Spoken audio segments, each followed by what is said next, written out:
Welcome to Section 420, Talkin Yankees, the podcast where the Yankees pull off just about as one of the best comebacks you can, as they have been lately, with a thrilling 6-5 win over the Seattle Mariners, sweeping that series after being no hit through 7th inning there. Again, when they look dead as you could possibly do there, then Yankee coming alive in the final 2 innings with a thrilling comeback, which was capped off in the bottom of the 10th inning there. So I think a good time to check in. Not only do you have a thrilling win, which, Yankees, and a Yankee fan needs some good news lately. Again, Yankees had that 6-game losing streak, and of course they had to get to the point where they had to release DJ LeMahieu, and things weren't looking good. And yeah, even though you won a couple of games against Seattle and Cam Schlittler came up here and gave you a good performance still, you need some things to be happy about. So you get a thrilling, exciting win like that. So maybe that sort of off balances some of the dark clouds that have been hanging over the Yankees lately. So we'll look into that, and there's also a lot of this news going on regarding the All-Star game. Looks like Carlos Rodon will replace Max Fried, which I kind of mentioned this could happen because you don't know the pitching schedule for a pitcher when they're ready to go on the bullpen day. They're going to be available on that day. Turns out no.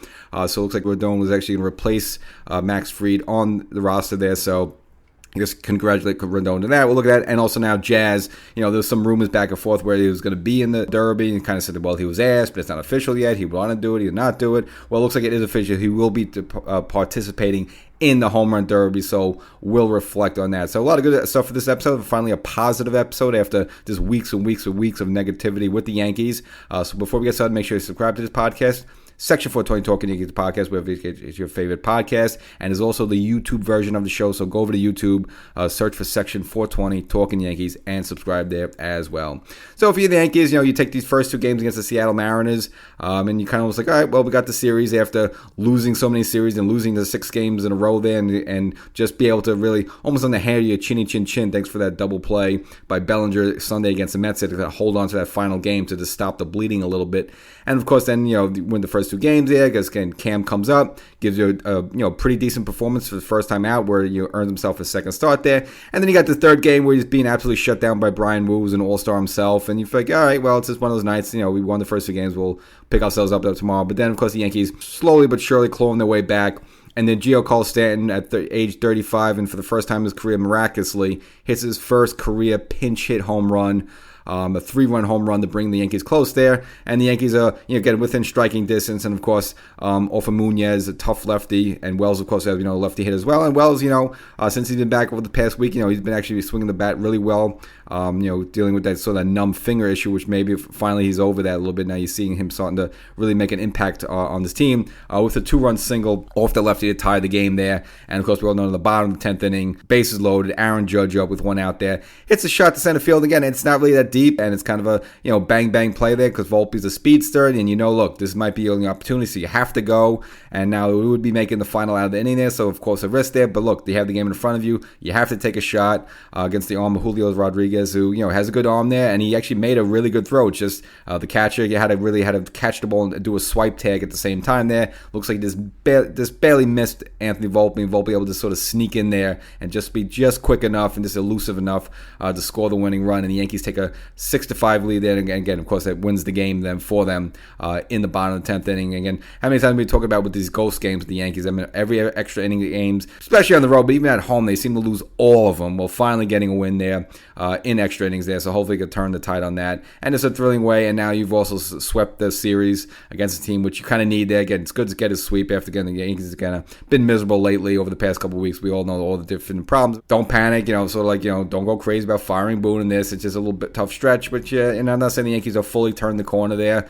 But also you like them, if they can really have a good series against the Cubs, they will, no slouch, no pushover. Actually doing a little bit better than actually, really I haven't been paying too close attention to them. So probably it's going to be a little bit of a tough matchup for them. But if you could take 2 out of 3 and you're sort of feeling good for yourself on this home stretch, and then you enter the All-Star break there, take a breather, and then start the second half of the season strong there. But nevertheless, a solid, really good win for the Yankees. I'm just trying to think up this point, maybe the best win of the season so far, just given everything that's going on. And again, you get a big, dramatic 3-run home run for Giancarlo Stanton there, who's again never done this before. And as Boone mentioned now, again, he's in a different role where he's not a starter every day, so he has to be prepared for moments like this and kind of back into the clubhouse there and go into the pitching machine there and getting a few reps there to stay warm just in case a situation like that occurs. And got his opportunity, and again got a big swing there. First pitch hit a home run for his career, and the home run 431 tied him with Hall of Famer Cal Ripken Jr. And very well, even though Stanton's probably in this sort of reduced role and part-time role in a little bit there,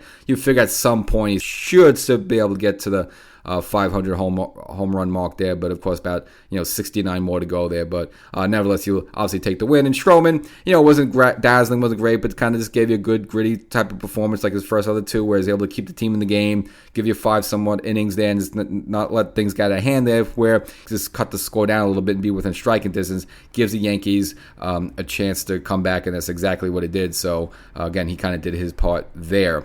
And if you want to look at just some Yankees starting help there, some more little good news for the Yankees. Luis Gil looks like will be making his first rehab start this coming Sunday there, so he starts working his way back to the Major League club. And again, something that the Yankees desperately need with the fact that Clark Schmidt's gone. I guess, yes, great. We have Cam Schlittler up here. We'll get a second start there. But he's still a little thin there, so you want to get Luis Gil in the mix there and get yourself another starter. And as for the win for the Yankees, somewhat historic. So this was the first time since 1977 that a team has been no-hit through 7 innings and have been behind by 5 runs or more. And this last time happened was against it was the Pittsburgh Pirates against the Montreal Expos. The Pirates were able to come back, and that was on June 24th, 1977 there. So, obviously 1977, if you're a Yankee fan, you like to hear that year. That was the World Series Reggie 3 home run year.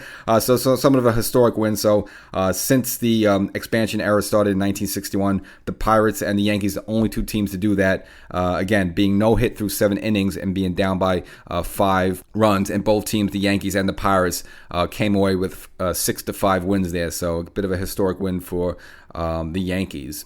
So as we shift over a little bit forward, got the All-Star games coming up mid next week there.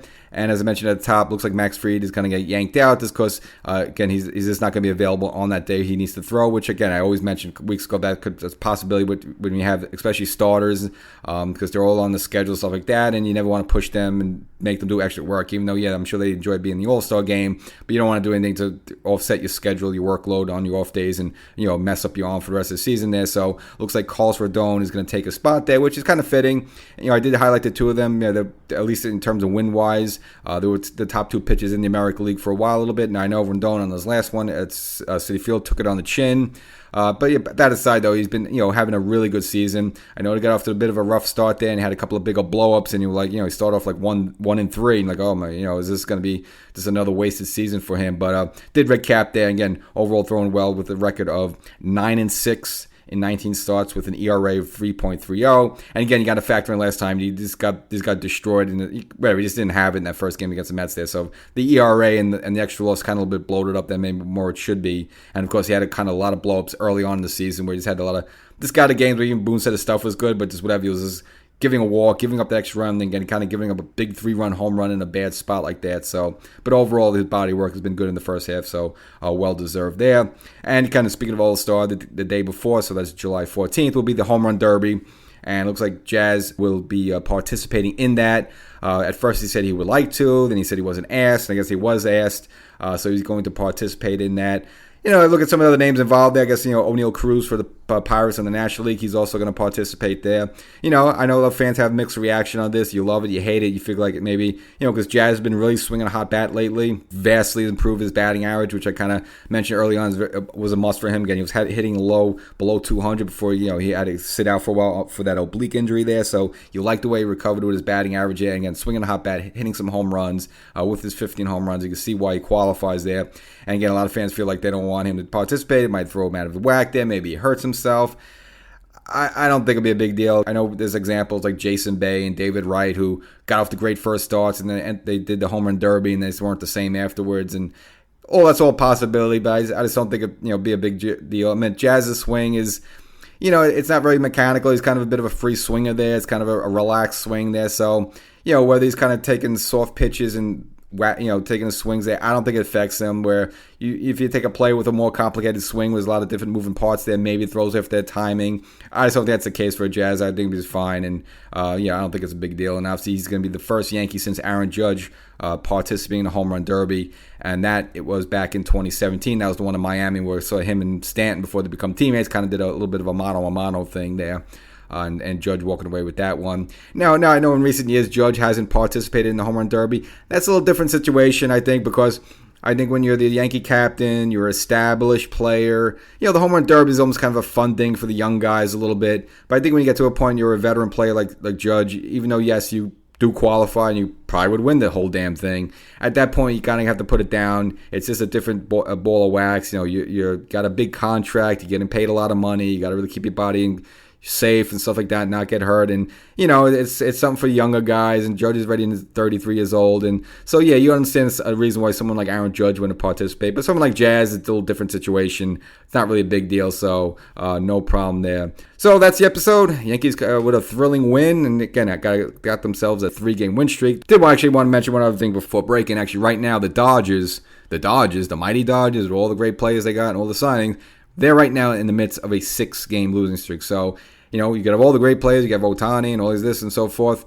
And you could also have a 6-game losing streak. Both, Dodgers getting swept by both the Astros and the Brewers lately as they open up a weekend series against the rival Giants. But even the Dodgers can lose 6 games. So is anyone saying that the Dodgers season is done? They're finished. They're cooked. Fired Dave Roberts, stuff like that? No, it could happen and go around. So, sometimes you have ups and downs. And, Dodgers right now a little bit of a funk. But again, it's not a big deal at the end of the season. So, same thing could happen to the Yankees. You could be a little bit of a funk and you could bounce back a little bit. So hopefully the Yankees do find a way to bounce back then. Again, got the Cubs team who, again, got a lot of home run hitters, a lot of hitting there. So, could be bad for the Yankees this weekend. But also, again, I think if you could just take 2 out of 3 there, it's hard to expect, Cubs are a first-place team there in the Central, so hard to expect to sweep them. But, just have a solid series and you take 2 out of 3 there and you finish the first half of the season, a little bit of style there, kind of within striking distance of the Toronto, in the AL East. And I'm not worried about them. Again, I just think it was a combination of the Yankees having this brutal losing streak where they lost like 16 out of 22 games. And Toronto maybe got a little hot there, but over the course of the period of time, I think the Yankees will finally take back the lead in the AL East, and that'll be the way it will be moving forward. And, of course, we got a couple more weeks to see what Cashman's going to do at the trade deadline coming up on the 31st there. Certainly, they're going to go after a third baseman in some form there, and probably even a starter as well. And bullpen, I just even if the Yankees are going to do nothing, they're always going to have 1 or 2 bullpen arms they bring in there just to do it. So that's going to happen as well. But probably the focus is going to be on third base. So that's the episode. Hope you enjoyed it, and we'll catch you next time.